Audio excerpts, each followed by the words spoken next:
Hey friends, tonight we begin with silk, sweat, and the subtle power games of a concubine in feudal Japan.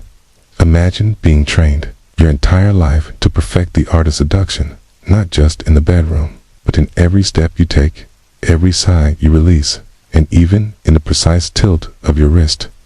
This was a world where desire was choreographed and charm was weaponized. Before we dive in, take a second to like the video and subscribe, but only if you genuinely enjoy what I do here. Drop a comment letting me know where you're watching from and what time it is there. It's always fascinating to see this little global village of ours in action. Now, dim the lights. Maybe switch on a fan for that soft background hum. Let's ease into tonight's journey. No roosters, no grand entrance. Just a gentle glow filtering through rice paper doors and the quiet shuffle of servants, pretending they're not silently judging your sleeping posture. You lie perfectly still, not because you're well rested, but because moving too quickly might ruin the illusion of grace and mystery. In reality, your back aches. Your hair is flattened on one side. You had a dream involving eels that you'd really rather not unpack, but none of that matters now. This is the first scene of today's performance.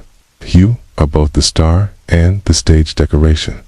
Servants enter with reverent whispers, bowing so low you briefly consider stepping over them. A warm basin is placed before you, as if to say, here's your dignity. Now, scrub behind your ears. They begin their careful work cleansing, brushing, preparing you to look less like someone who just woke up and more like a living porcelain mystery. They don't do this out of love, mind you. They've just seen what happens when a court woman shows up with frizzy hair. You maintain the proper expression, serene, detached, and only mildly irritated. You remain silent because, heaven forbid, a concubine speaks before being powdered. You catch your reflection in a polished bronze mirror. You look like someone with opinions, but who was definitely not paid to share them. Perfect from beyond the sliding screen. You hear the muffled laughter of the daimyo. He's clearly in high spirits this morning. A good sign. A warning. It's hard to say. You make a mental note to avoid eye contact with his favorite concubine until after tea. You rise from your futon like a swan emerging from the mist. If that swan had slightly numb legs and a tight obi waiting for her, the sleeves are laid out. Incense is lit. The illusion begins as you stretch your shoulders just a little. You whisper the universal mantra of women everywhere. Here we go again. Now, upright tune, pretending you didn't sleep wrong on your neck. It's time for makeup, or, as it's known in the concubine world, historical self-erasure with a side of toxins. Step 1. White powder, made from crushed rice and, in some cases, enough lead to qualify as a construction material. Your attendant pats it on too, your face like she's covering a crime scene. The goal: eliminate all signs of life. If your complexion looks even remotely natural, you've already failed.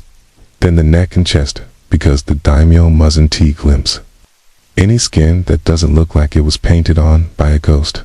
You sit still while they work, resisting the urge to sneeze and ruin your newly manufactured identity. Next, eyebrows. Yours are irrelevant. They're painted over and redrawn several centimeters too high, creating a look that says, I'm perpetually surprised and emotionally unavailable. It's considered alluring. In theory, then come the lips. You'd think they'd paint the whole mouth, but no, just a tiny red blob in the center. It's meant to be demure. Instead, it looks like you kissed a plum and ran. But you nod in approval, 'cause if it feels strange and mildly unflattering, you're probably doing it right. And, finally, the piece de resistance. Teeth blackening. Yes, really. A sticky iron paste is brushed onto your teeth, turning your smile into something the sensors would blur. It's meant to signal that you're off limits. In practice, it mostly just confuses people and gives you one more reason not to smile too much. Throughout the whole process, you sit, motionless as a statue, being gently vandalized by an extremely polite team of artists. You don't move, you don't speak, you definitely don't ask, is this really necessary? It is, always, not because it makes sense, but because no one wants to be the first to question centuries of tradition. When it's done, you look like a painting brought to life. The painting hated skin tone and loved drama. Now it's time to get dressed by dressed. We don't mean slipping into something comfy. We mean voluntarily entering a fabric-based endurance challenge. Step 1. Underlayers.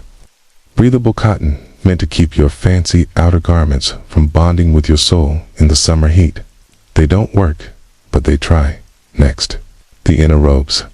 Decorative, symbolic, completely unnecessary except that they're absolutely required. The order matters. Get it wrong, and your social rank plummets faster than a clumsy geisha on wet. Stairs. Color combinations speak volumes. Dark red over pale green. Elegant but mysterious. White over gold. Don't talk to me before tea. And finally, the outer kimono.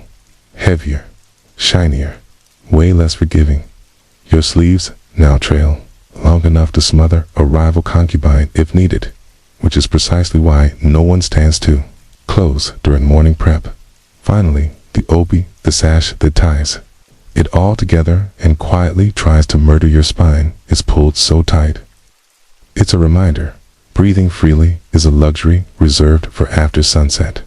A well-tied obi can say many things, said Ogans, poise, discipline, and also the quiet desperation of someone who's one sneeze away from total collapse.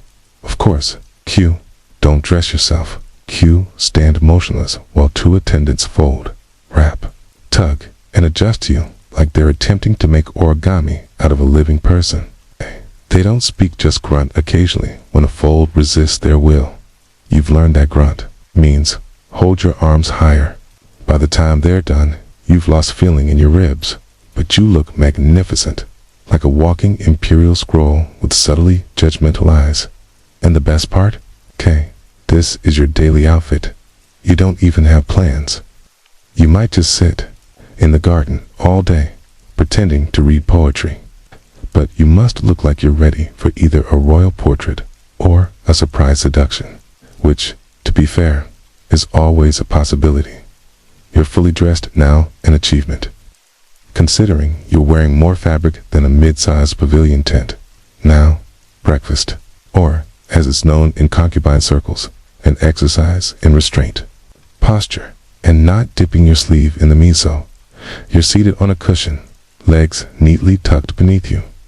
Charming if you're folding for next excruciating. If you have knees, a tray is placed before you. A small bowl of rice, a sliver of grilled fish, 3 pickled vegetables, and a miso soup that looks vaguely judgmental. The portions are modest. You're not here to eat. You're here to appear ethereal, faintly underfed. The way all tragic romantic metaphors should be. Your goal is to consume enough to avoid passing out, but never enough to suggest you enjoy food. Chew too enthusiastically.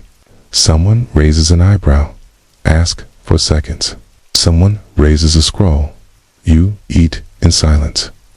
No slurping, no sighing, no grimacing, even when the pickled plum sucker punches your soul.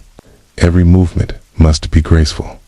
A ballet of chopsticks and quiet disappointment.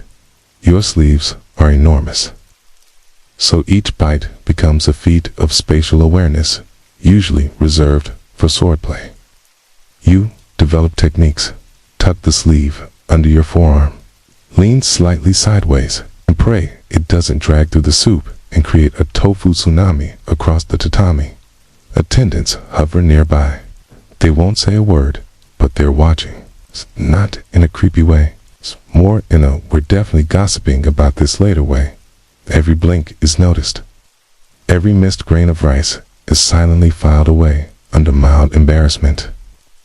You finish. You bow. You set your chopsticks down with a kind of reverence usually reserved for sacred relics. Was it satisfying? Emotionally? No. Nutritionally, questionable, but spiritually, you feel lighter.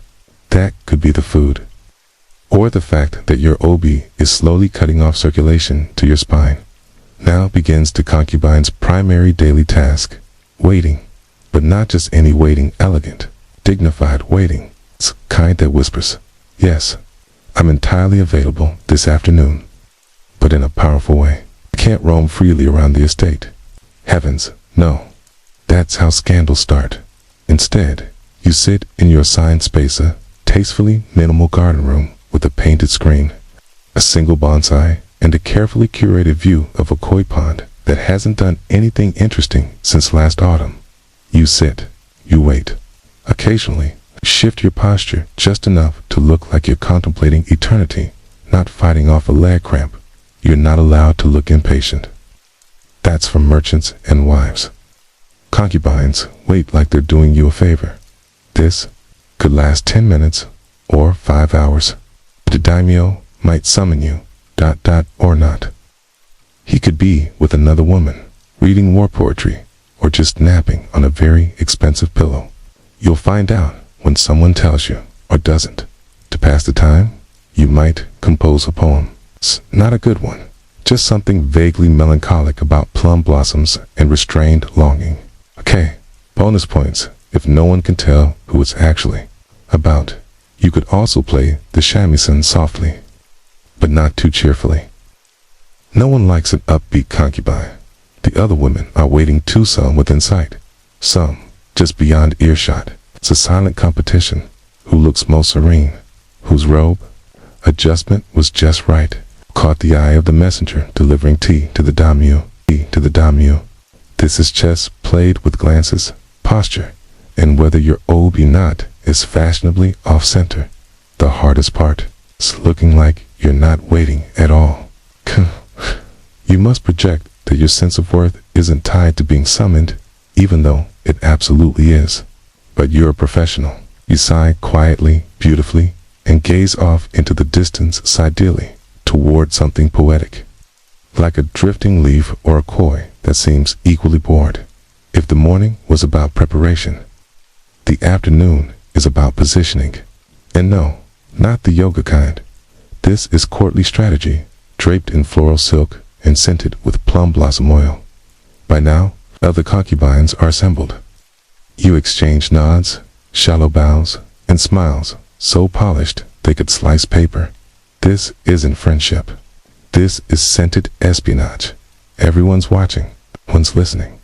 Everyone is, in the gentlest, most elegant way possible, trying to ruin everyone else.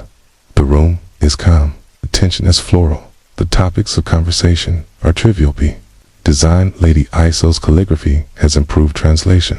She used to write like a drunken monk. The daimyo seemed very peaceful this morning. Translation.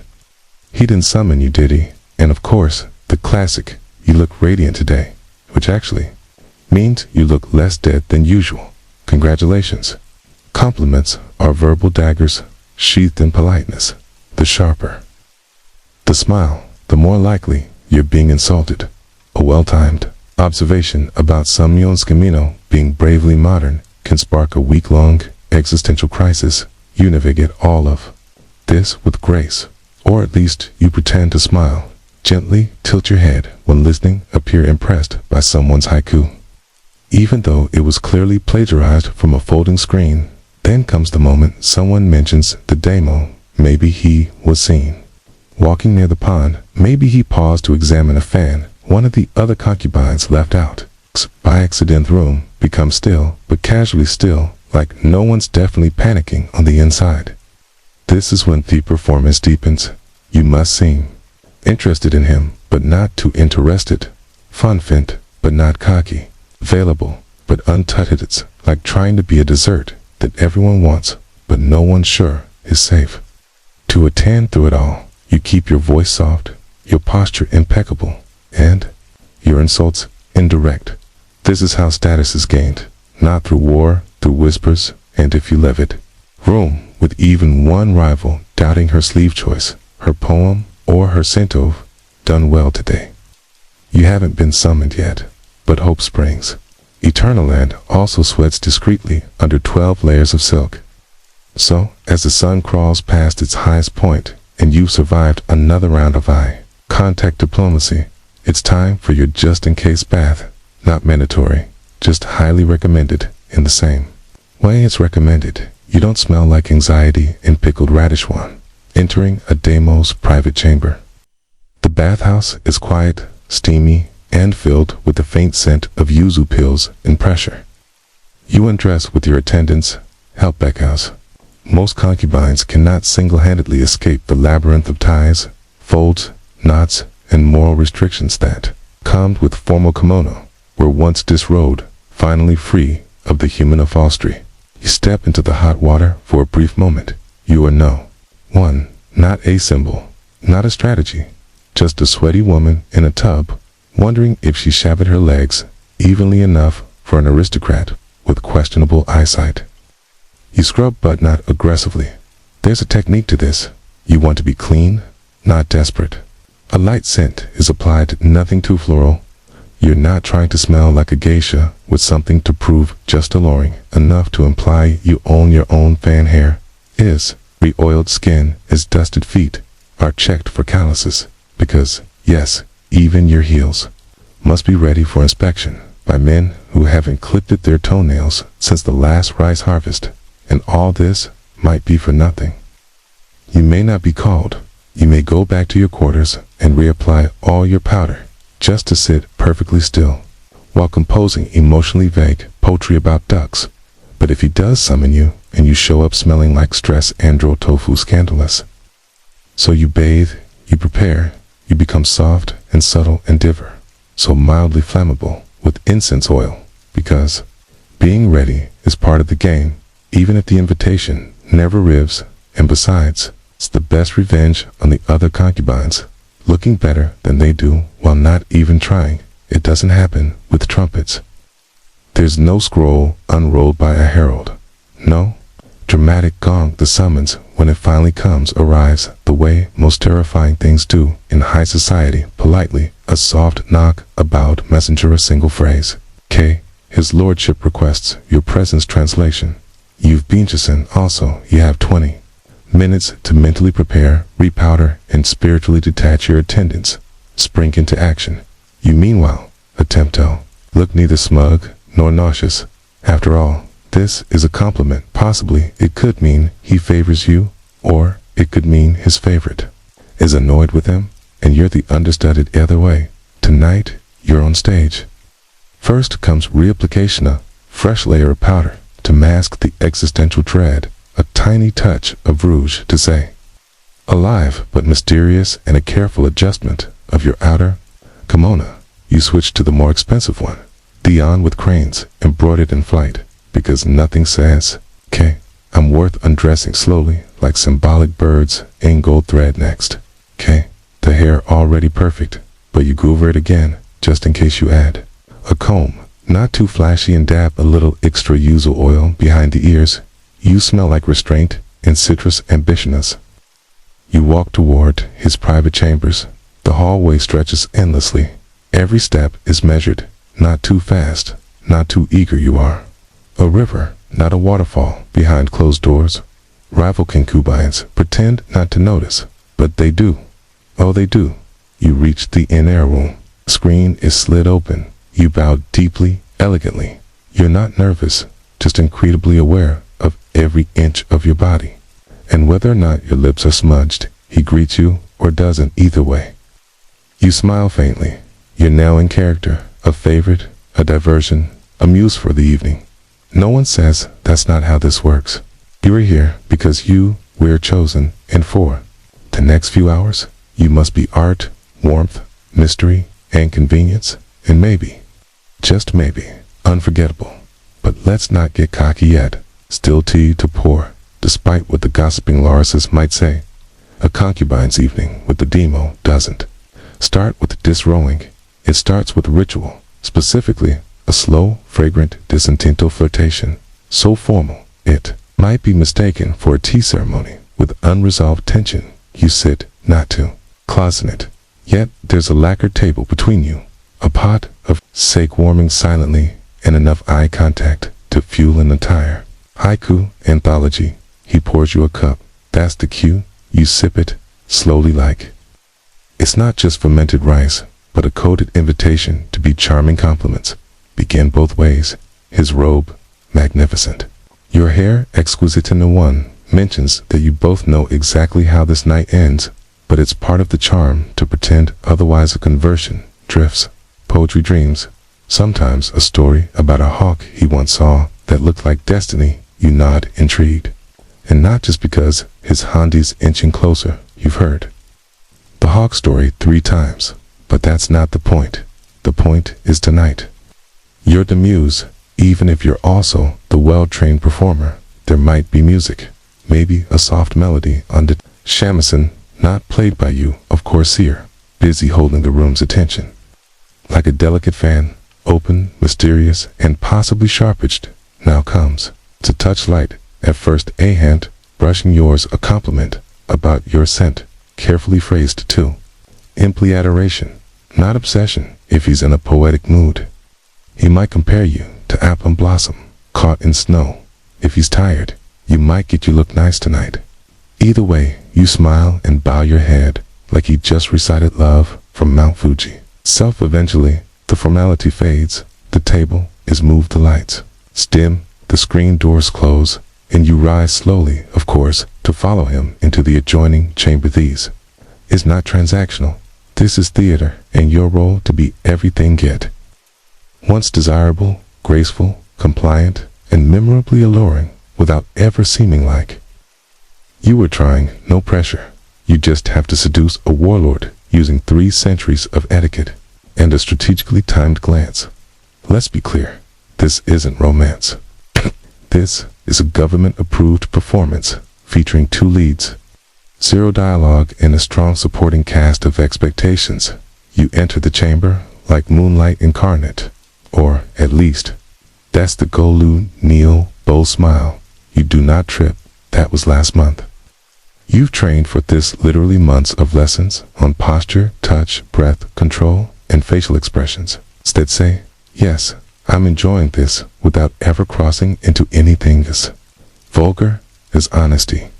The futon is simple, the bedding is clean, the air is scented with incense that promises serenity, though what it really offers is a faint tickle in your nostrils and the urgent need not to sneeze. He begins the ritual with touch, soft, at first measured.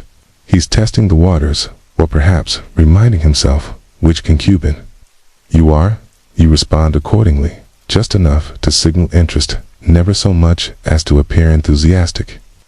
Remember, mystery is sexy, desperation is not. There's no conversation that ended with the poetry. This is a boot presence. You're both in character now. He, the powerful lord, you, the willing flower. Well, conveniently just bloomed tonight. You moved the way you were taught, gracefully, precisely as if choreographed. Be someone who's never actually been in love, but read a lot of poetry about it. You make all the right sounds at all the right times. Not too loud, not too silent, just enough to let him know he's doing well, even if you're mentally reorganizing your poetry scrolls. Eventually, it ends either in triumph or in what you will later refer to as a gentle fade out. He may say something, he may not. You smile, either way. Either way. You raise your eyes and bow, carefully hiding the pins that left indentations in your scalp and the cramp that started somewhere in Act 2. And then you leave. You do not look back. You do not ask Howard, but you do not ask if he remembers your name, because this was not for connection. This was for position, and tonight you had it for now. He's asleep, sprawled out across the futon like a man who's just conquered a province and not, say, fallen asleep. Immediately after moderate effort, you lie beside him, eyes open, spine straight, mind racing, not bug. You're overwhelmed with emotion, but because this part, the afterglow, is where the real mental gymnastics be guided.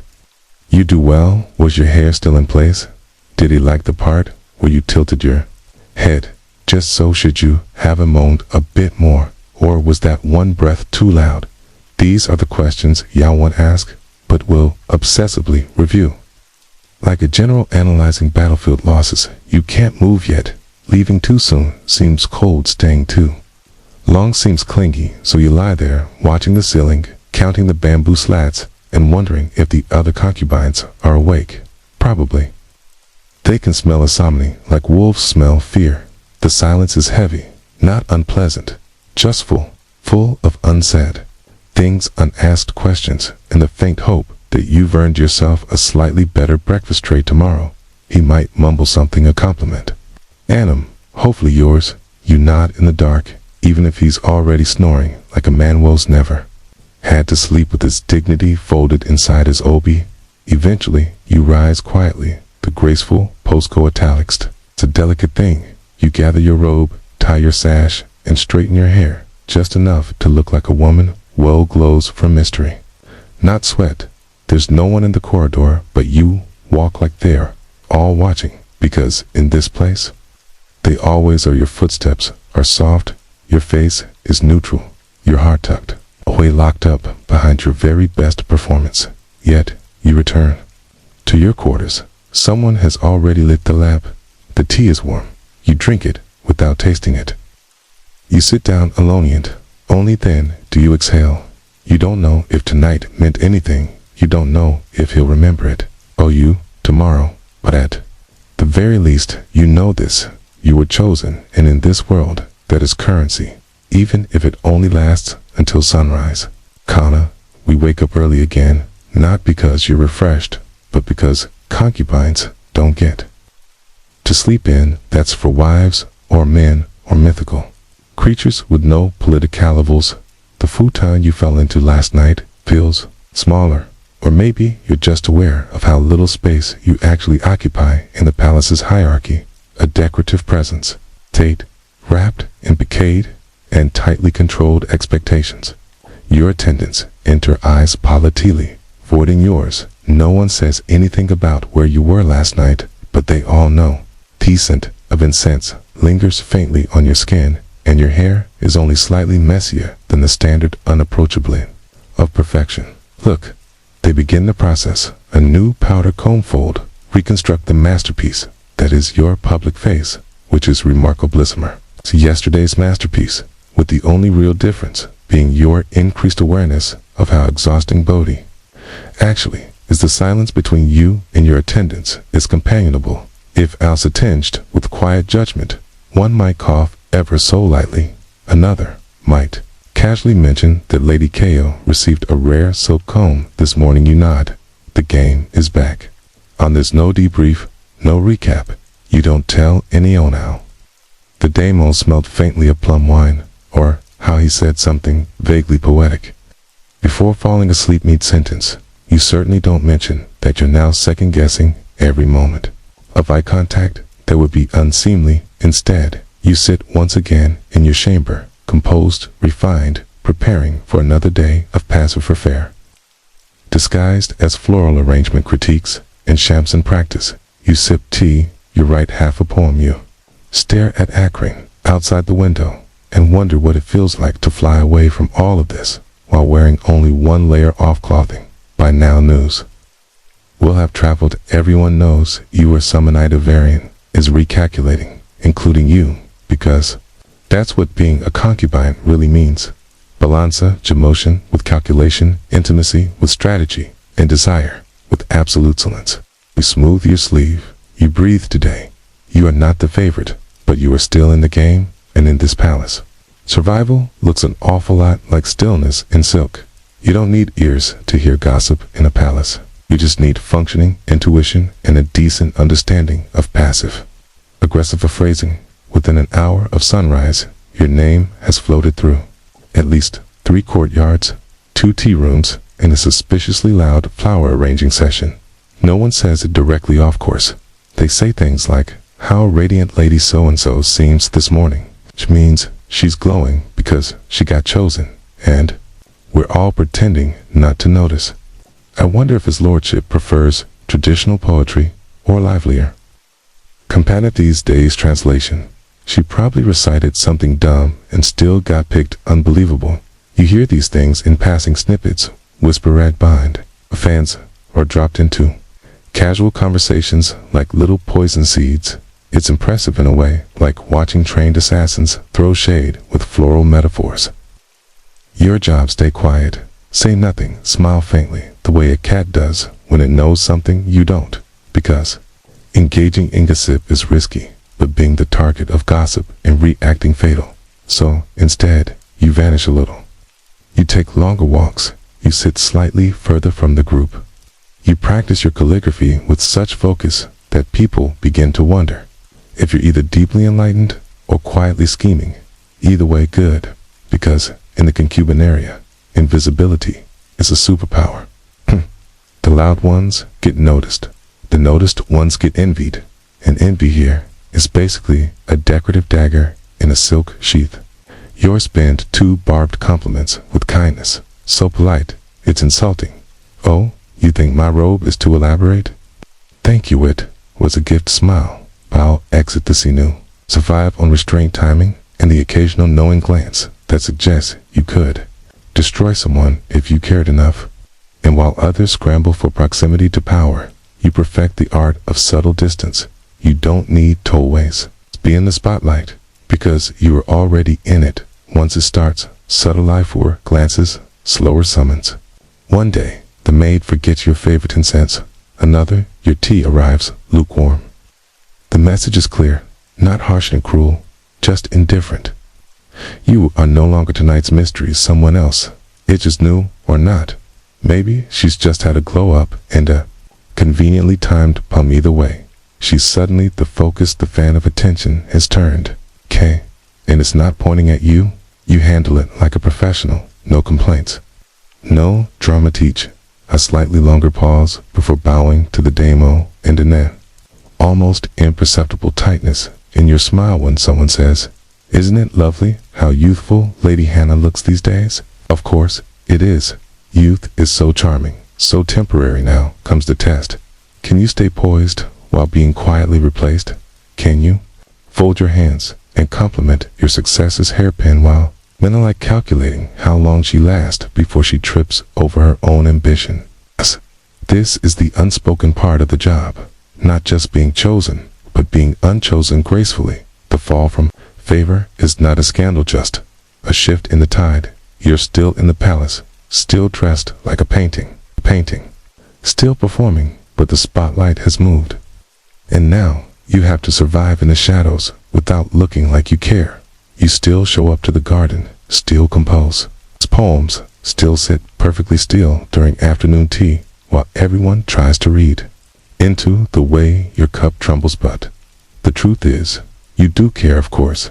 You do, not just for him but for the position, the validation, the tiny power that came with being the center of a very controlled universe. And now you are a supporting character in Simeon Elsa's story, but you're still here, still powdered, still composed, still waiting, because in a palace like this, everything shifts. Eventual life and its fashions, favorites. All it takes is a wrong word, a broken fan, or a poetic metaphor about rain. That sounds a little too personal, so you wait, not bitter, just patient. Because if favor can fade, it can also return, and you'll be ready. When it does eventually, the paint comes off, not just the white rice powder you wear like armor, but the performance, the posture, the careful pauses between each word. At some point, whether it's years later or just a moment in solitude, you catch a glimpse of yourself without the costume. And the strange thing is, you're still there beneath the layers of fabric. Reputation, jealousy, poems, and politeness lives a woman who remembers everything. The first summons, the first compliment, the first time she realized she was no longer the favorite. You've played every part. Muse, rival, mystery, shadow. You've smoldered through rejection and composed haiku while quietly planning your emotional survival. And what do you have to show for it? A spine stronger than your obi, a memory sharper than any court gossip, and an entire council of women who either fear you, envy you, or are quietly happy. Age half as well as you have, because here's the secret. No one talks about concubines' age. They fade, but they also endure. And in a world built around staying desirable, endurance is the most rebellious act of all. You no longer rush to the mirror when the messenger Arizi, no longer wonder if your hair is pinned at the right angle for seduction some days. She skipped the full makeup ritual and just sit by the koi pond, because sometimes watching fish do nothing feels more honest than trying to look like a poem. You still dress in silk, yes, but now you wear it for yourself. And when the new girls arrive, powdered breechade, walking the same hallway you once conquered, you smile, not kindly, not cry, just knowingly, because you've played the game. You danced on the edge of power with your lips painted and your voice lowered to a whisper in your restful hair. Still graceful, still dangerous in silence. What remains when the paint wears off? You do. And that's more than anyone ever expected. Dean Ancient Babylon, the line between the sacred and the sensual wasn't just blurted, was obliterated. Heart of this mystery lay in the towering temples of Ishtar, goddess of love, fertility, and war. Unlike their brutish morality that came centuries later, the Babylonians saw sexuality as a divine bridge, a way to reach the gods net, offend them within these temples. Ritual sex wasn't just accepted, it was expected, and it wasn't done in shadowy corners, but in full view of heaven. Adhering to ancient sources, particularly Herodotus, that tireless gossip of the classical world. Every Babylonian woman, at least once in her life, was required to present herself at the temple of Ishtar there. She would wait, adorned in perfume and prayer, until a stranger approached her and tossed a silver coin into her lap. The goddess's price. No woman could refuse the act. Itself, sex with a man shedding no was not seen as scandalous, but sacred, a public sacrifice of heredity for the good of the cosmos. The temple was not a brothel, not in the way we understand it. It was more like a stage where religion and desire played out rituals older than kings, and the women who served there, the Najarant, lowly many were priestesses or daughters of nobility, cloaked in silks and mystery.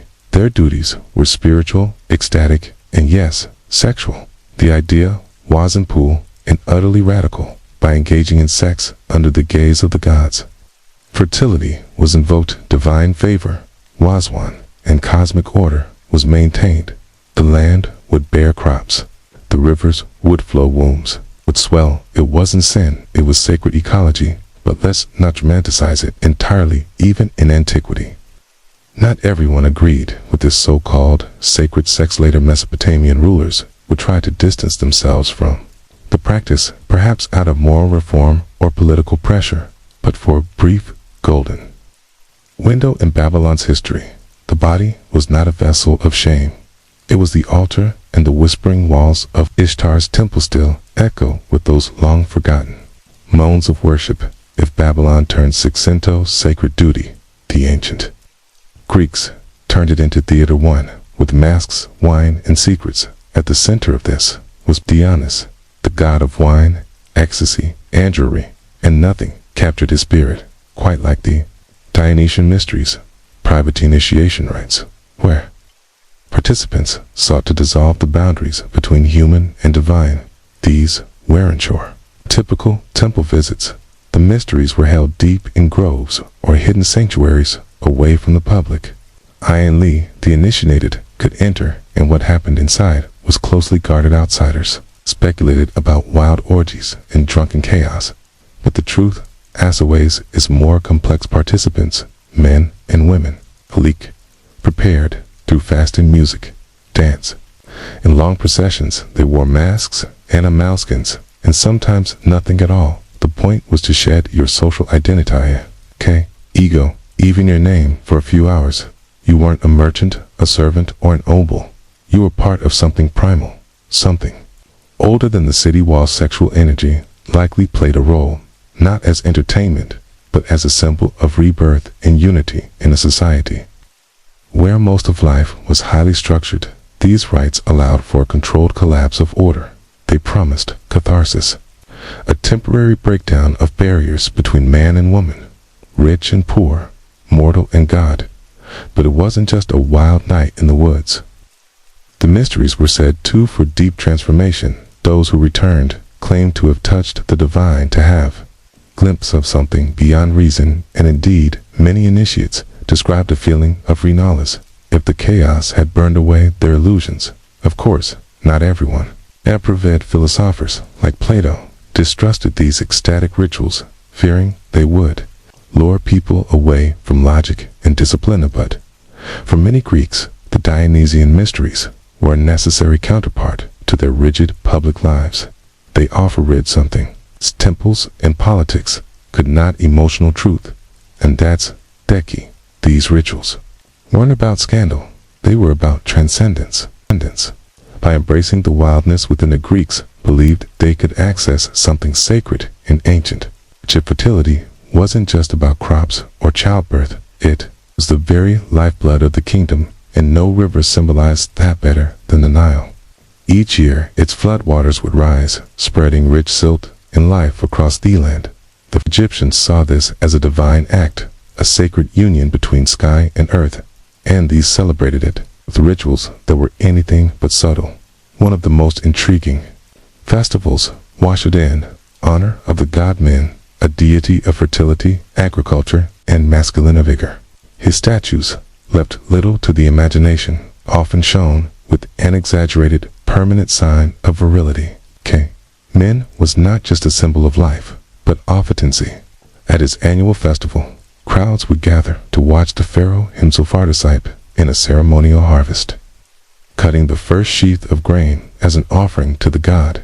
But this wasn't just a farming event. Dancers would perform nude or scantily clad, celebrating the body of the human body and its role in creation. Ritual chants, rhythmic drumming, and incense created an atmosphere that blurred the line between spiritual exaltation and sensory pleasure. Women played a key role in many of these ceremonies, especially during the festival of drunkenness, dedicated to the goddess Hathra, patron of love, music, and joy. This wild annual celebration involved wine music and ecstatic dancing, meant to honor the myth in which Athera saved the world by drinking herself into a stupor.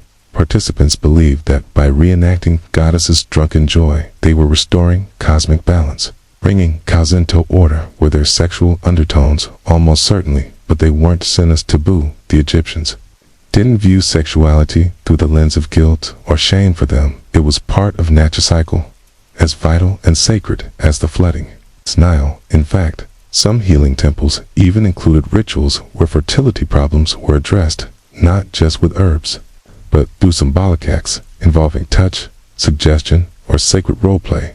Overseen by temple staff, acted as intermediaries between human and divine. In ancient Egypt, to embrace pleasure was not indulgence, it was alignment with the gods, and Evrikis of the Nile reminded them that life at its core was a sensual gift from the divine. Our Rome, where even chaos had structure and nowhere, was that more evident than in Lupercalia, the annual fertility festival held each February beneath the Palatine Hill. What began as a wild rural rite in honor of shepherd gods morphed into one of the strangest public celebrations in Roman history. One part purification, one part party, and more than a little bit of provocative theater. The ritual honored Luperus, a god associated with fertility and the protection of livestock, but the origin myth went deeper. The cave of Luperco was said to be the very spot where Romulus and Remi, Coa, the twin founders of Rome, were suckled by a she-elf, and that primal symbolism bled into the celebration itself. Fat, the heart of the festivities, were the Luperi, a group of young men chosen Toro present, wild, untamed energy, clad in little more than goat skins or somatums, nothing at all. They would run through the streets playfully, striking women with strips of hide, called fabure. Far from being offended, women actively sought out the lashes. Being struck was believed to enhance fertility, ease childbirth, and even increase sensual vitality. It was messy, loud, and unapologetically. There were sacrifices, feasting, and body songs, but there was also a sense of sacred intention. Lupercalia marked the cleansing of the city, symbolic brushing away of winter stagnation to make room for spring's renewal. sexual overtones were present. Sure, but wrapped in layers of myth, nature, and destiny. Later Roman poets, including Ovid, would write about Lupercalia with a mix of humor and nostalgia. And while conservative voices tried to tame the festivities, over time the tradition held strong for centuries until Christianity eventually swept in with a stricter moral lens. Interestingly, some historians suggest that Valentine's Day may have grown from the ashes of Lupercalia, transformed from goatskin rites, taupe paper hearts, but the root idea remained fertility, love, and the strange human urge to ritualize desire. Rome didn't separate the physical from the sacred. It wrapped them around each other like vines on a temple column, sometimes tangled, always connected, and for one wild day. Each year, the people let their inner wolves run free. Flupia was a public spectacle. The Eleusinian mysteries were its spiritual opposites, secretive, sacred, and solemn, celebrated annually for over 1,000 years in ancient Greece. These rites revolved around the myth of Dieta and Persephone, and offered initiates a powerful glimpse into life, death, and rebirth beneath the poetic myth and theatrical silence. Some scholars believe the ceremonies may have included symbolic, perhaps even sensual, elements cloaked in allegory, held in the sanctuary of Eleusis, just northwest of Athens. The mysteries drew thousands of participants, from philosophers to farmers. Like most Greek religious practices, these rituals weren't exclusive to social status or gender. The only requirement, secrecy to reveal what happened inside, was punishable sometimes by death rites centered on the story of Persephone, the maiden abducted by Hades and taken to the underworld. Her mother, Data, goddess of agriculture, mourned so deeply that the earth itself, with a red tear, eventual reunion, symbolized the return of life in spring and the hope of life after death. What does that have to do with sex?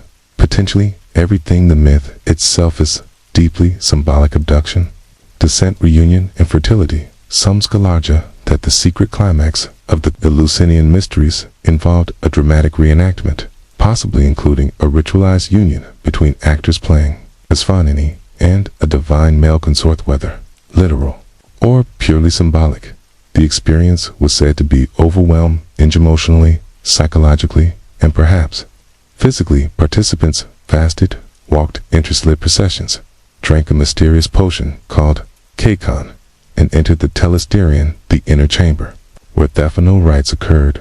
Whatever they saw in that space left them forever changed. Many described it as a moment of enlightenment, an intimate encounter with divine truth. No one ever wrote down what the pant. That's how deeply the vow of silence was respected. The Eleusinian mysteries weren't about pleasure for its own sake. They were about transformation, the possibility that sensuality and divinity might meet not in opposition, but in union. In a world where death was a constant presence, Eleusis offered hope that perhaps through darkness came light, through descent, return, and through sacred union, eternal renewal. While Western rites often wrapped sensuality in myth or secrecy, ancient India took a more direct and more spiritual approach. Entered Tantra, a complex, often misunderstood tradition that regarded sexual energy not as a sin, but as a sacred force, a divine spark that, if harnessed properly, could lead to enlightenment. Tantra is not a single religion or doctrine. It emerged across various schools of Hinduism and Buddhism, evolving over centuries. At its core, however, is the belief that the physical and spiritual worlds are not separate territories.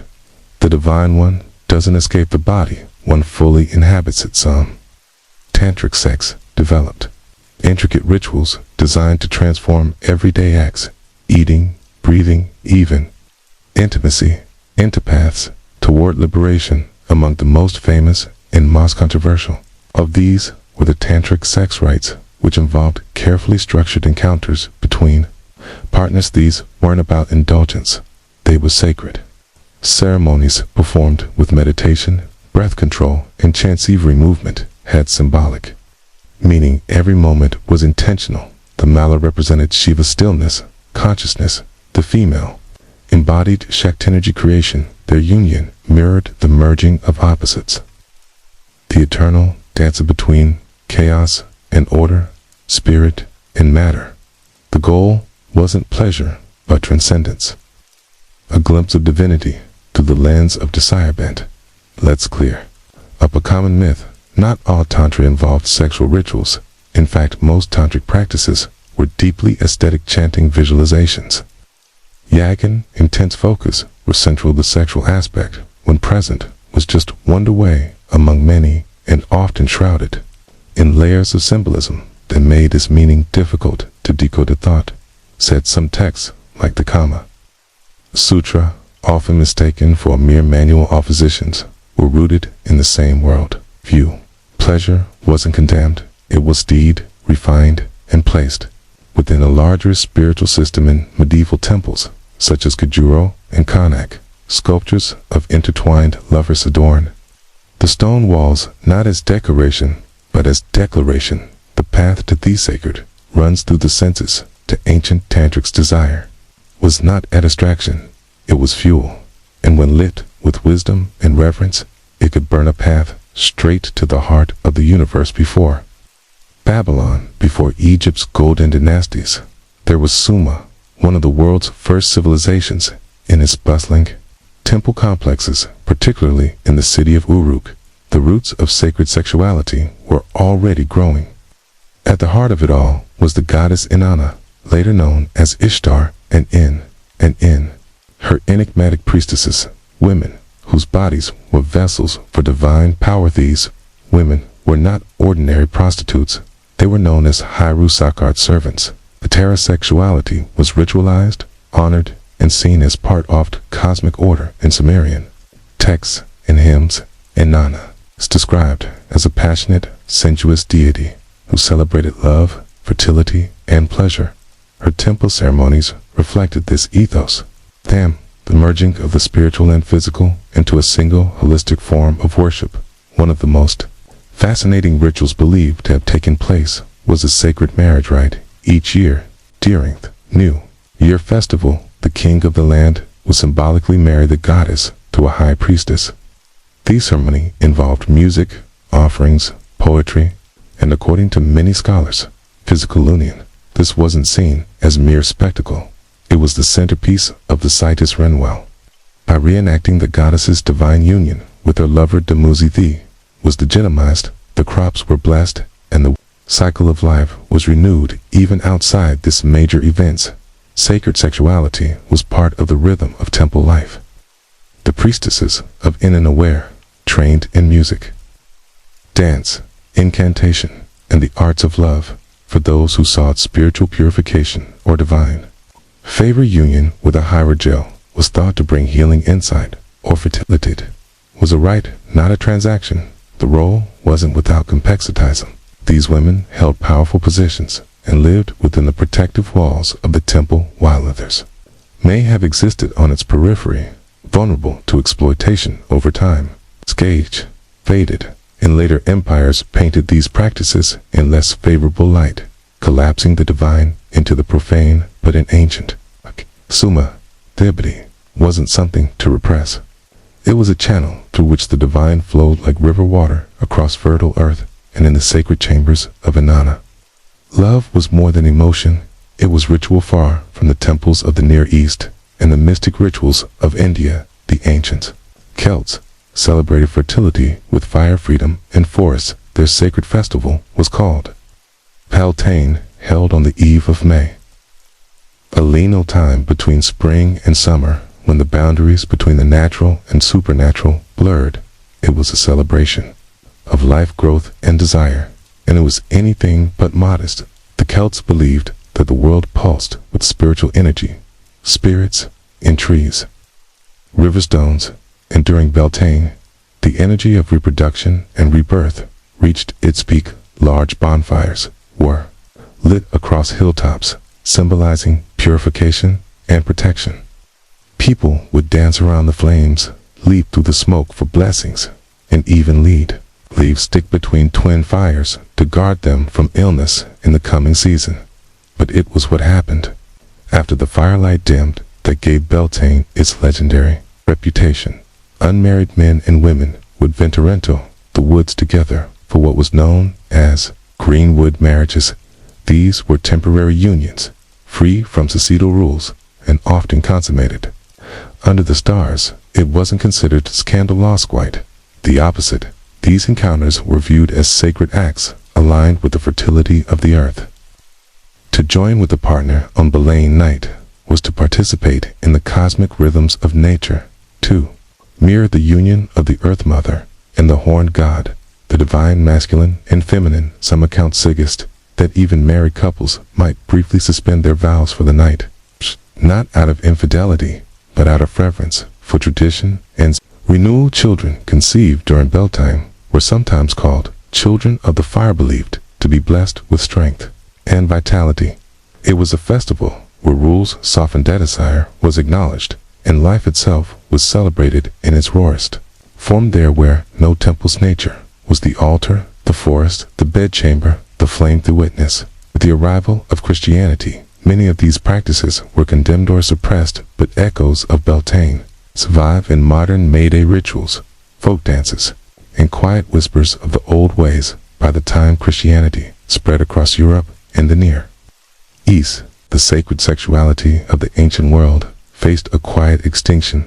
What had once been ritual performed in temples, forests, and festivals was increasingly rebranded as sin. The body, once seen as a vessel of divine energy, was recast as a source of temptation. Pleasure became something to be resisted, not revered. But the shift didn't happen overnight. In its earliest days, Christianity wasn't yet the institutional power it would become. It grew in the margins among mystics, ascetics, and radical thinkers. Some of these early sects, like the Gnostics, held beliefs that echoed older spiritual systems. They saw the physical world, including sexuality, as a metaphor for higher truths. Some Gnostic texts even framed the union of male and female as a mirror of the divine unity between spiritual opposites. Reminiscent of tantric ideas from India are the symbolic marriages of Sumer. One particularly mysterious sect, known as the Corporations, reportedly practiced spiritual rituals that included physical union, believing that true enlightenment required experiencing all things, including desire, without shame or fear. These fringe communities were quickly labeled heretical by the emerging church, their writings destroyed or buried, but dents remain in dusty codices. Gospels excluded from the Bible, and the quiet serval of old symbols repurposed for new dogma as orthodoxy tightened its grip. Rituals of sacred sexuality were driven. Underground temples were raised or converted. Festivals like Belta were rebranded or forbidden. The sacred prostitute became a sinner. The sensual mystic became a heretic. The people being people remembered in secret, in story, in symbol. Medieval mystics like Hildegard of Bingen wrote of divine ecstasy that sounded suspiciously physical. Visionaries scribed spiritual rapture using the language of union and passion. Heaven saints, in their moments of closest communion with God, often used metaphors that blurred the line between body and spirit.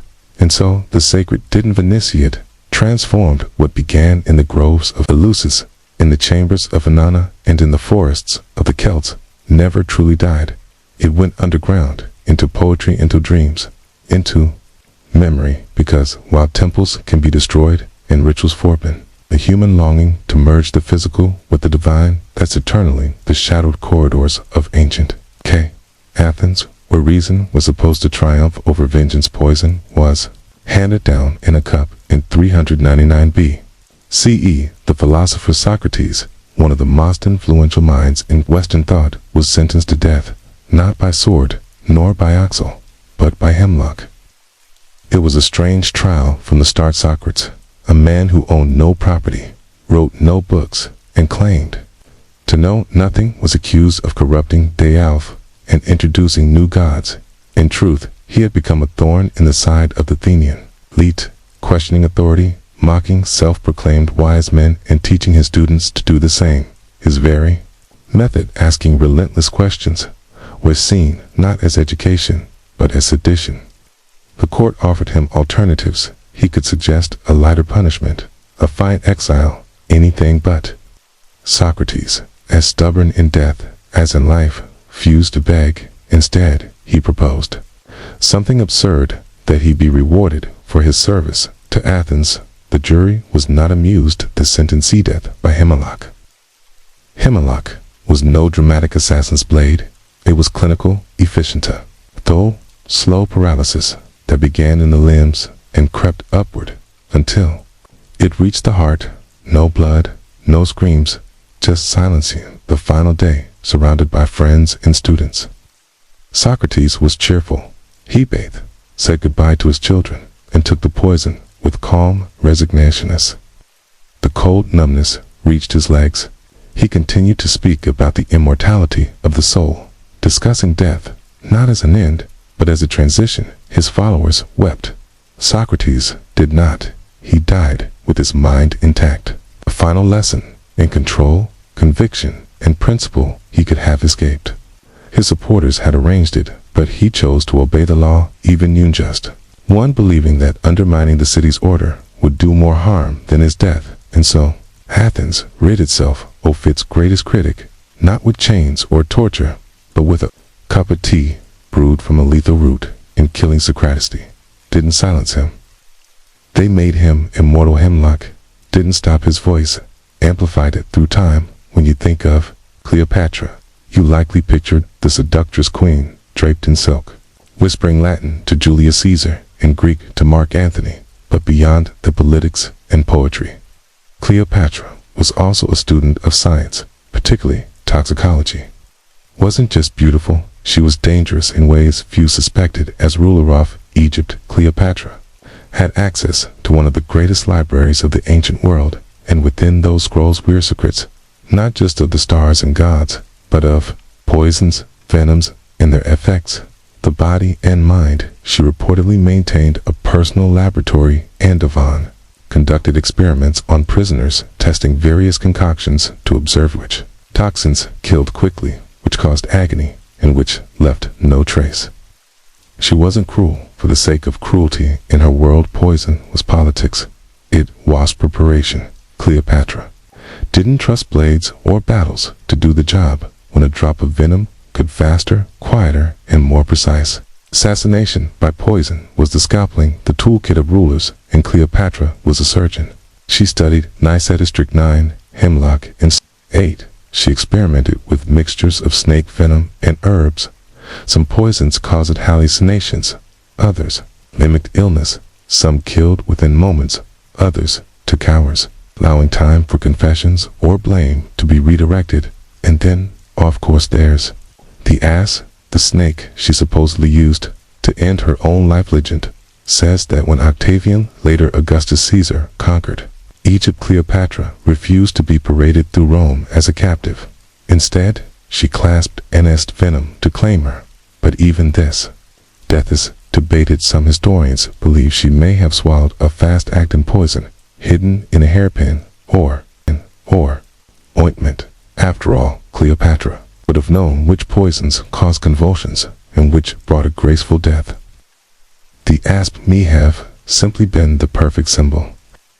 A quiet sting for a queen too proud to be caged. To Cleopatra, poison wasn't a crime, it was control. It was the art of deciding who lives, who dies, and how story would remember her, and if her enemies underestimated her because of her charm. They often never lived long enough to regret it. In the Roman Empire, power didn't just corrupt, it poisoned it. Literally, behind the golden columns of the imperial palace, poison became the preferred method for eliminating rivals. No messy civil wars. No public executions.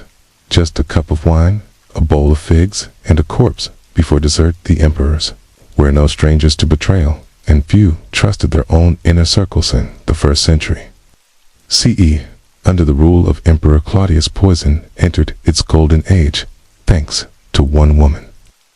Lusta, Rome's most infamous professional poisoner.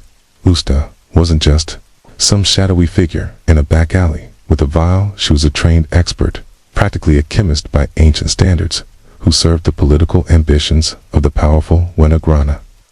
The younger Claudius's wife wanted her son Nero on the throne, shackled on Lusta, the result a carefully poisoned dish of mushrooms. Claudius Favori, in a rapid decline in imperial health, but the drama didn't stop there. Nero became emperor. He employed Luca like a royal assassin when his teenage stepbrother, Britannicus, posed a threat to his throne. Lusta was again summoned. The young prince died mid-banquet. Convulsing in front of horrified guests, Nero was so impressed he gave Lusta a full pardon, land, and even students to train in her deadly craft. In Rome, poison was the weapon of the educated aristocratic, subtle and difficult to trace, while blades left witnesses poison. Left out, was it illness, indigestion, divine punishment? The paranoia it bred was enormous. Cups were tested, food waste tested, even slaves became suspect. Rome developed elaborate defenses, silver spoons to detect toxins, antidotes made of crushed emeralds, and the famous theory, a universal antidote made from dozens of ingredients, including opium and viper flesh. Yet, none of it could stop the slow tide of quiet deaths. Poison in Rome was more than a tool. It was a language, a silent negotiation between survival and ambition. In the halls of marble and blood, it whispered louder than swords in ancient China. Poison was less a crime and more an art among the imperial courts of the Han, Tang, and Ming dynasties. It became a subtle language of power, used in whispers, silk sleeves, and teacups. No grand gestures, just a soft breath, and then silence. The Chinese elite were masters of pharmacology. Traditional medicine blurred the lines between healing and harm. A pinch too much of an herb, and a cure became the killer. Court alchemists and palace physicians walked a tightrope, creating gantids one day, poisons the next. But the true experts of this quiet war were often women, particularly imperial consorts and concubines, forbidden from wielding swords or political titles. Some turned to more discreet methods. A rival could be removed, not through scandal, but through sickness.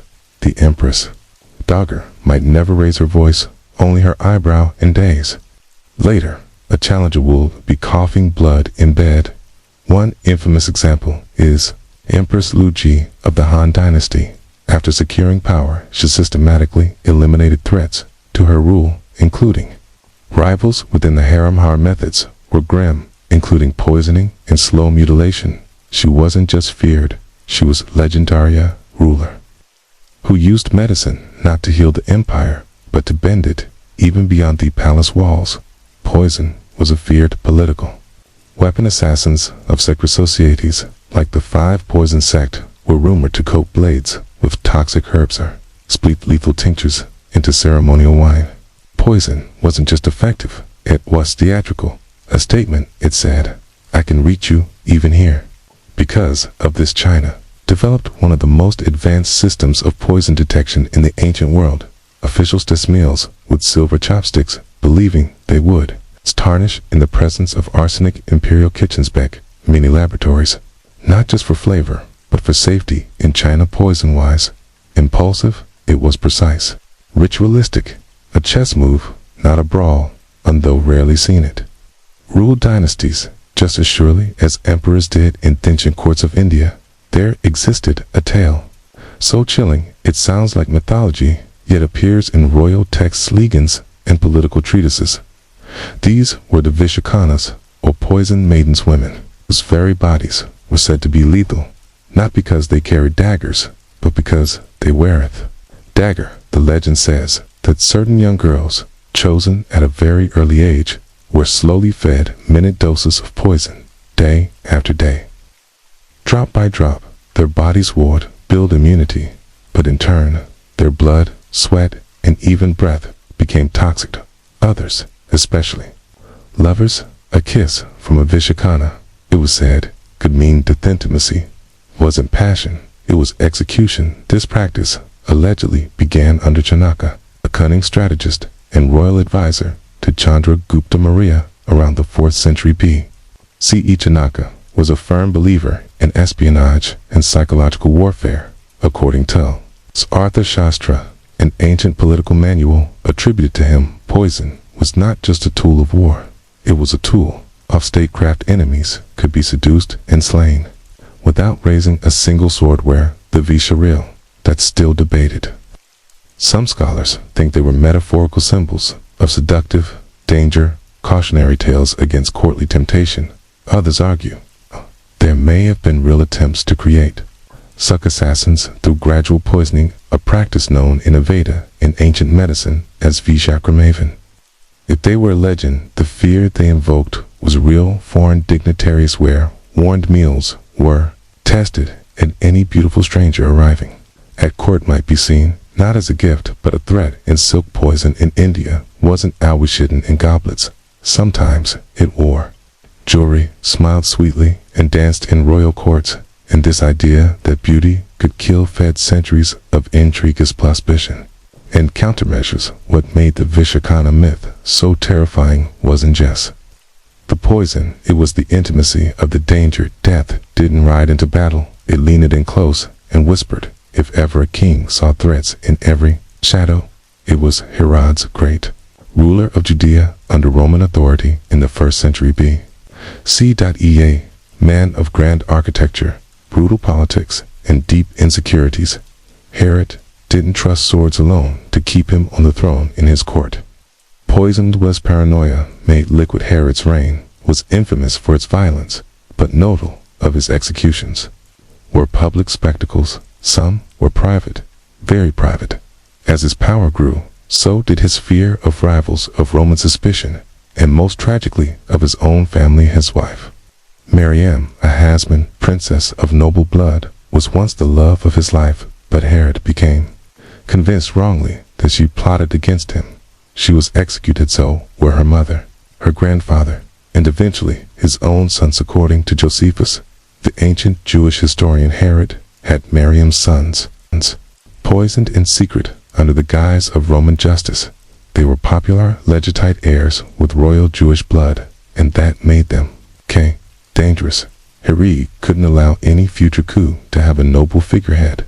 The poisonings didn't stop there. Herod used infamans interrogus, and yes, poisons to quietly eliminate anyone who even appeared. Disloyal ministers, servants, relatives. Some were drugged to induce confessions. Others were simply removed with no explanation, their illnesses blamed on divine wrath or bad air. Poison allowed Herod to rule with surgical cruelty. It didn't stir public unrest like crucifixions or beheadings. It was clean, it was discreet, and it sent a message. No one was untouchable. No offended those who shared his bloodline. Herod's obsession with poison extended beyond assassination. In his final days, racked with disease and madness, he feared his own death would go unmourned. He ordered that prominent Jewish leaders be gathered and executed upon his death to ensure there would be national grief. Thankfully, that order was never carried out. But the paranoia that filled his court had long poisoned his legacy. In the grand halls of Pyplis, amid golden columns and carved reliefs of warriors and lions, another battle was unfolding.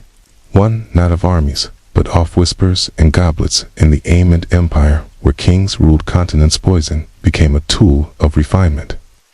Elegant, deadly, and often invisible, the Persian court, under kings like Darius the Great and Xerxes, was a place of opulence and ceremony, but it was also a hive of political maneuvering, palace rivalries, and dynastic ambition. With dozens of wives, concubines, sons, satraps, and generals, all vying for influence. Poison was the quiet equalizer. Historic records from Greek sources, especially the ever-dramatic Herodotus tale of assassination plots cloaked in luxury. Food tasters were standard practice, and kitchens were locked down like military zones.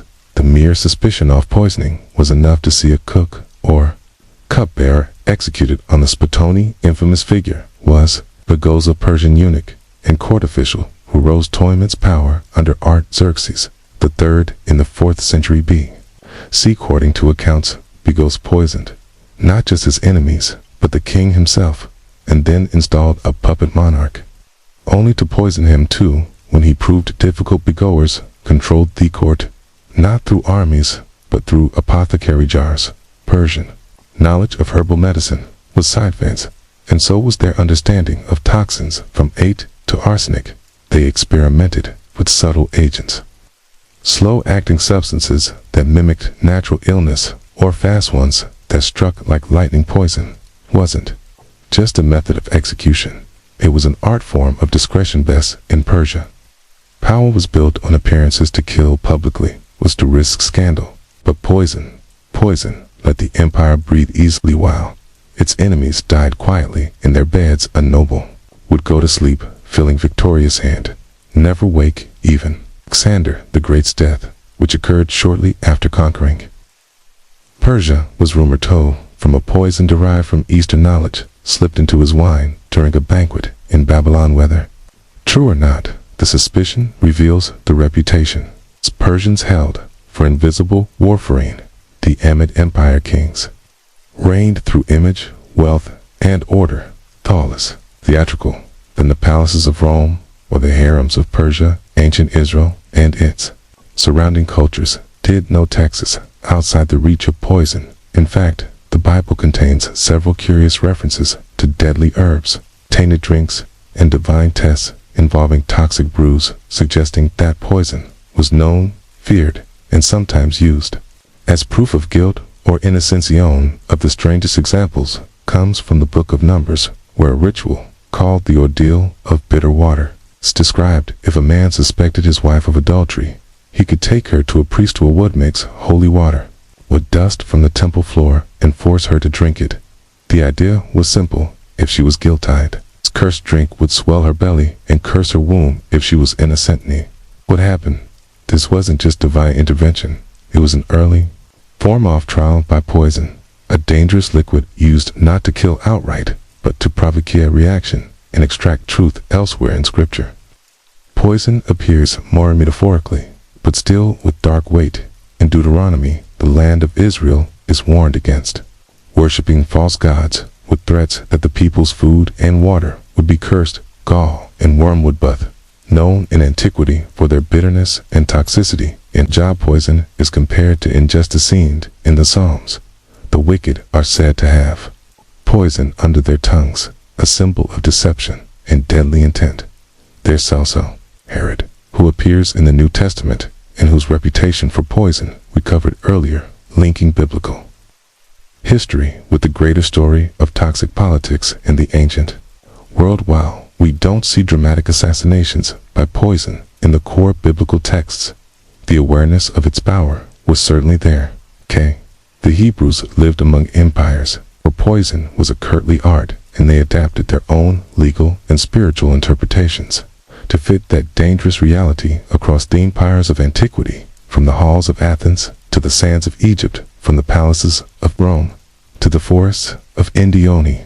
Weapon remained universal, elegant, and terrifying. Poison, it required normie, it left no battlefield. It killed without noise, without witnesses, and often without blame. In an age where brute force ruled the public square, poison was the preferred tool of the private war. The conflicts fought behind curtains in bedrooms, banquet halls, and temples. It was a political equalizer, a whisper of death where a shout might bring chaos. But poison was more than a method. It was a message. In ancient times, to die by the sword was honorable. It meant you were unhurried, worth confronting openly. To die by poison, however, was something else entirely. It meant someone close to you, someone trusted, had made a choice. Poison, hours end, involved betrayal, a servant, a spouse, cupbearer, a family member. It turned every bite into a gamble, every goblet into a test of loyalty. The ancient world respected poison's subtlety. Philosophers saw it as a symbol of fate, a punishment of power, disguised as grace. Religions invoked it as divine judgment, and rulers used it to maintain the illusion of peace, while quietly rewriting their bloodline. Shit makes poison so enduring is its paradox. It is at once cowardly and clever, invisible, yet unforgettably. Doesn't just kill the body, it erodes his trust, leaves suspicion, and casts long shadows on legacies. Even today, its mythology lingers.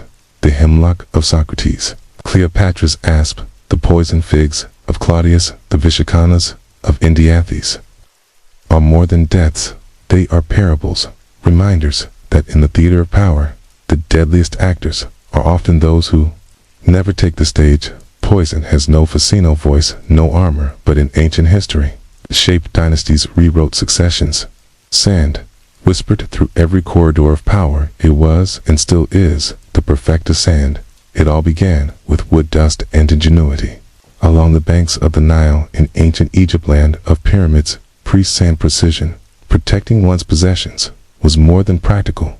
It was symbolic, whether it was grain, stored fur, cayman, papyrus scrolls, hidden in temple chambers, or treasures entombed with a pharaoh. Access had to be controlled, and for that they invented something revolutionary, the pin tumbler lock, dating back as early as 2000 BC. These were the world's first known mechanical locks, carved entirely from wood. The device was rudimentary, Commodore standards, but conceptually brilliant. The lock consisted of a horizontal bolt that slid into a Formato-secure door. The bolt had holes drilled into it, and when it was pushed into place, a set of vertical pins dropped down into those holes from above, locking it shut. To unlock it, you needed a key, but not just any key. This early Egyptian key was a large wooden instrument, often resembling a toothbrush with pegs. When inserted into the lock top, the key lifted the pins out of the bolt holes, allowing the bolt to slide open. No rootefers, no chisel, just design and gravity. This was more than just a gadget. It was a philosophy of protection for the Egyptians, who believed in order. Mayat over chaos is fed the idea of regulating access, of closing a chamber, of choosing who enters and who does not. Carry deep meaning. Locks were used in homes, temples, and tombs. Pharaohs were buried with sealed chambers, sometimes with locked doors and false passages. Security wasn't just about possessions, it was about eternity. What's astonishing is how familiar this technology feels. The basic pin and key concept behind the wooden Egyptian lock still exists in model metal locks today. Pins dropping into holes, keys lifting them into alignment. It's a 4,000-year-old idea, unchanged in principle, though the wooden mechanisms eventually decayed and few original keys survived. The design was so effective. It spread, it whispered its way from Egypt to the Greeks, then to the Romans, and eventually the rest of the world before tumblers clicked and bolts slid into place. There were seals, the silent sentinels of ancient Mesopotamian, the cities of Babylon and Nineveh. Locks, as we know them, weren't yet common. But the people of Mesopotamia had already developed a remarkably effective way to secure, authenticate, and restrict access. Their solution wasn't mechanical, it was symbol-centered. The cylinder seal. These small, intricately carved cylinders were worn around the neck or wrist like a ring or pendant. Each seal was unique, a personal signature, often etched with mythological symbols, animals, gods, or even cuneiform inscriptions. To use it, a person would roll the cylinder across a soft surface of wet clay, leaving behind a long impression. A kind of ancient barcode. Seals were used to close jars, secure doorways, and protect caskets. If semi-not to break in, the clay seal would crack, making tampering obvious. More than that, the impression itself verified who had closed the container or room. You didn't need a key to open E2, needed a reason to break the seal. It was primitive, yes, but also incredibly effective.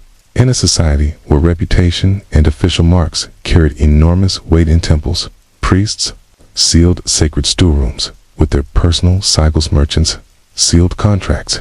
Even kings used seals to lock away correspondence. Center economies operated under the authority of this little carved token. Security in Mesopotamia wasn't about denial of access through force, but a boot-proof of legitimacy. If the seal was intact, the contents were safe. If it was broken, something was wrong. The seal system also introduced another radical concept: identity as security. The seal wasn't just a tool. It was a mark of trust, authority, and often legal power. Lose your seal, And you didn't just misplace a tool, you lost your name, might know. It's exaggeration to say that these cylinder seals were the earliest form of two-factor authentications.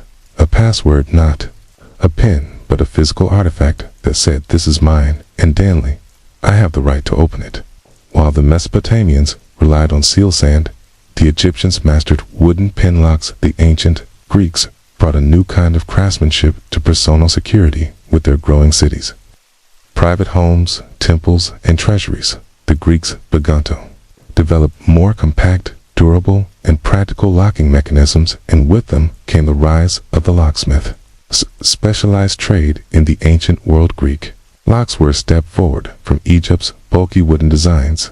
They often used metal components, though many parts were still fashioned from wood due to resource constraints and cost. The Muscovite form was the bolt lock, where a sliding bar fit into a catch or groove in the doorframe.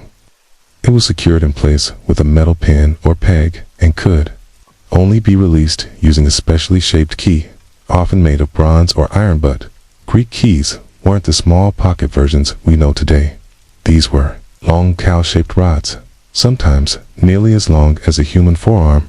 To unlock the door, the key was inserted into a vertical keyhole and used to lift and manipulate internal pins or pegs, allowing the bolt to slide free. The motion was both physical and symbolic. To carry key was to carry authority, and to use it was to assert control over a space. Temples used locks to secure votive offerings. Wealthy citizens locked chests filled with coinage or jewelry.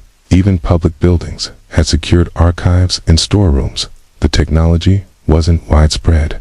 Most common homes relied on wooden latches or simple bars, but in the world of aristocrats, scholars, and priests, Thalic became an object of both function and status. What set the Greeks apart was not just the mechanics, but the philosophy behind their locks.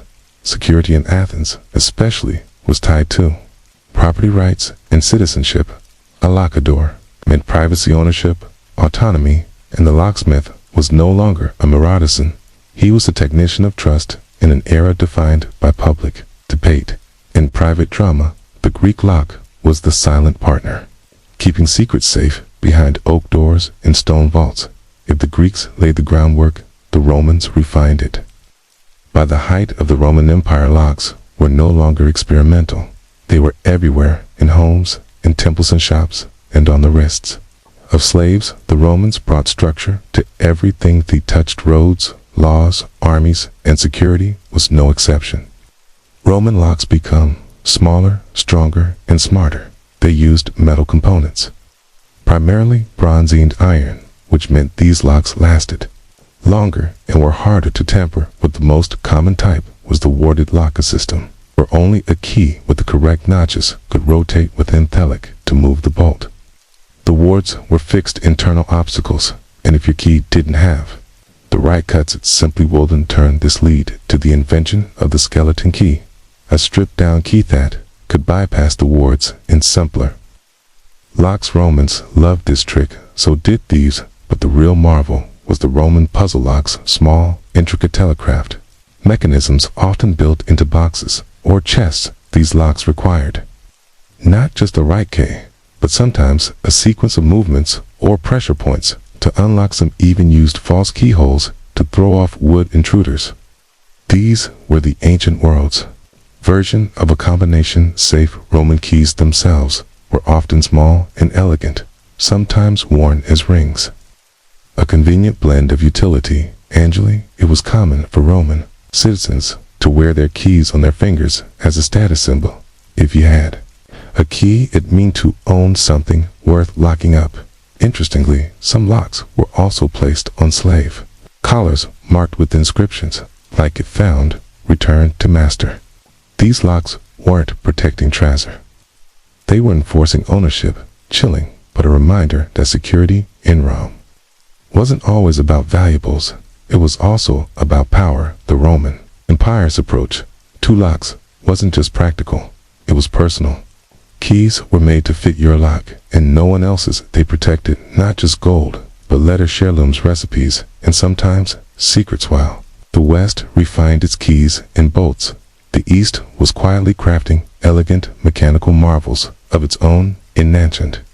China lockmaking wasn't just a matter of utility. It was a reflection, off-balance, precision, and sometimes even spiritual harmony. By the Zhou dynasty around 100 BCE, Chinese artisans were producing all-metal locks, often made from bronze and later iron. These were compact, portable, and mechanical sophisticated. Unlike the large visible systems used in Egypt or Greece, Chinese locks were designed to be discreet and efficient, often built into chests, cabinets, and even Gatesti. Most iconic form was the Chinese padlock, or suoswothes, were usually barrel-shaped or rectangular, with a flat key inserted from one end inside. A series of spring-loaded tumblers, or pins, would align when the right key was inserted, allowing the bolt to slide free. Sound familiar? It should. The pin tumbler design mirrored the same logic the Egyptians had pioneered centuries earlier, but the Chinese took it further by it and improving durability. Some locks were shaped like animals or mythical creatures, dragons, tigers, turtles, combining practical use with symbolic protection.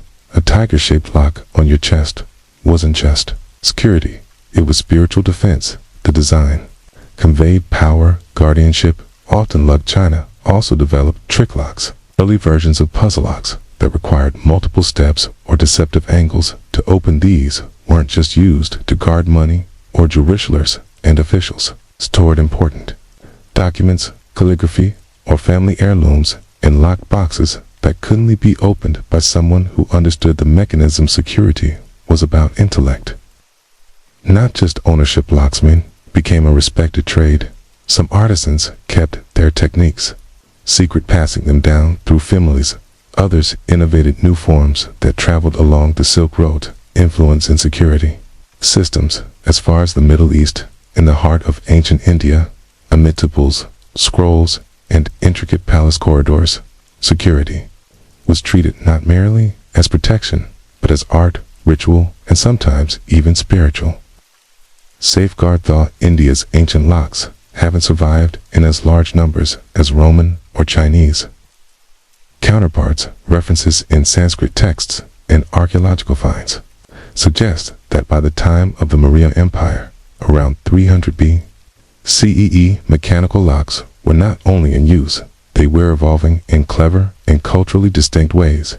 Indian locks were often used to secure temples, treasure rooms, and storage chests, many of which contained not just wealth, but sacred relics or royal documentation. These locks were primarily metal, small in size, and employed internal levers or pin systems, some using sliding tumblers, similar to Chinese and Roman designs, but ancient.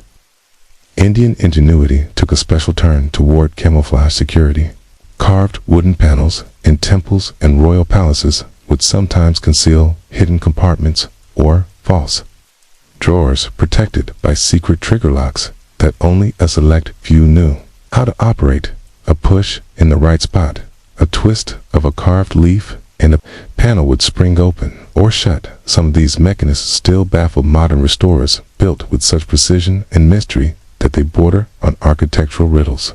Sanskritics, like the Arthashastra, a political and economic treatise from the Maurya era, detail the importance of guarding information, treasure, and royal property using secret rooms, double-door sand, disguised locks. These weren't just mechanical, they were psychological.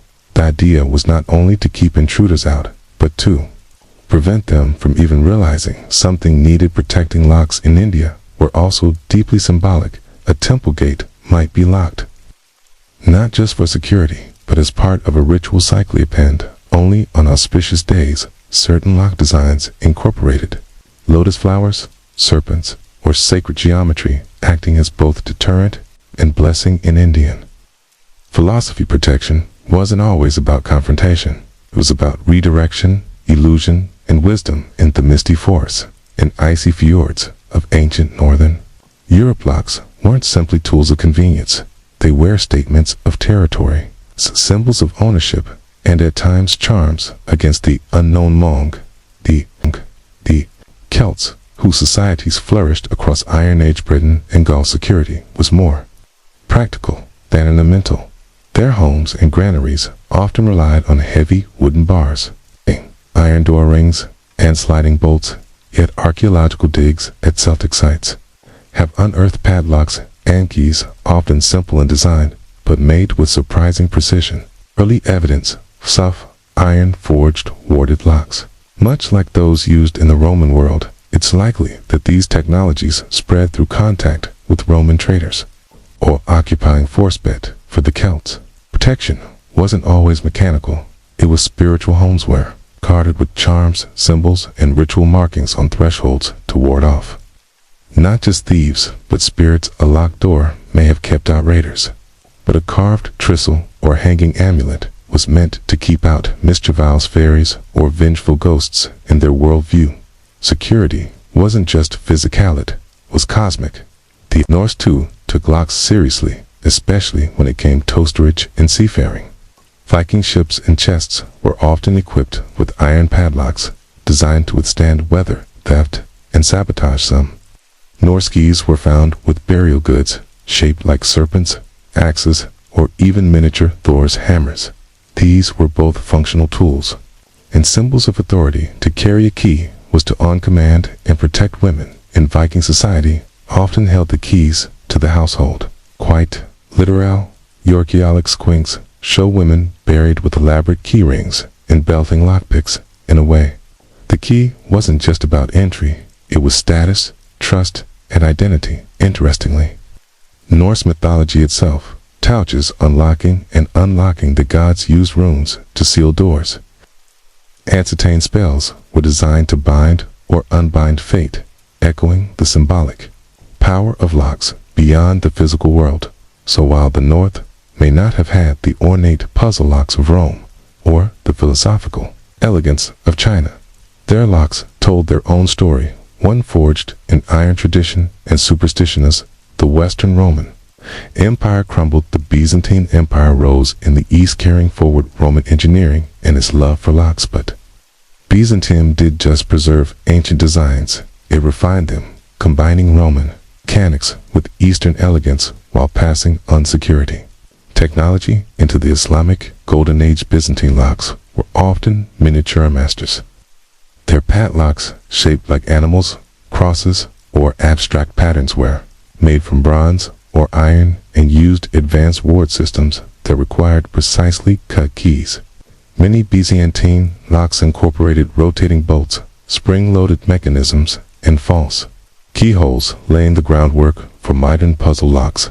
The tradition of wearing keys as badges of status continued. Bishops and abbots often carried ceremonial keys to churches and archives, emphasizing access as sacred privilege. A bit it was in the Islamic caliphates, especially during the Abbasid era, that the science of security blossomed into both art and innovation. Building on knowledge from Persia, India, Greece, and Rome, Islamic craftsmen elevated lockmaking to a highly respected trade. The Abbasids, ruling from Baghdad, developed extremely sophisticated lock systems, some with 4 or 5 internal levers, Chica Templars, and even early combination mechanisms. Their padlocks were both beautiful and cunning. Brass locks, shaped like lions, fish, or birds, were not only functional, they were statements. Arabic inscriptions often adorned the sides, praising Kala or stating the owner's name, fusing faith, identity, and security. Islamic scholars also wrote treatises on mechanical devices. Al-Cesari, the 12th century Muslim inventor, famously documented dozens of mechanisms, including water clocks and automatic locks, some of which involve complex gears and hidden triggers. He is often regarded as one of the earliest mechanical engineers in history and many of his principles still inform lock making today. Meanwhile, Islamic markets and palaces relied on these evolving locks to secure everything from treasure chests and religious relics to library doors and merchant stalls. In a time when science and theology walked hand in hand, a well-made lock wasn't just protection, it was a reflection of divine order and human mastery. By the end of antiquity, locks had evolved far beyond bolts and bars.